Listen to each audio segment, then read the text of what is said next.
Everybody, my name is Marcus, and in this video I will show a simple way how we can simply link an issue in Jira software. So what you want to do is just simply click on to do your issue that you got, and then just click on the three dots right here, and no, just click here on the link issue.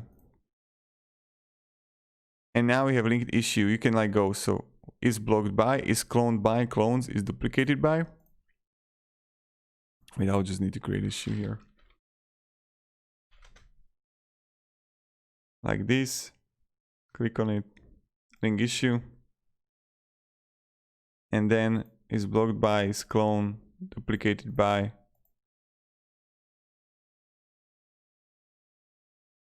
And I will just link it, right?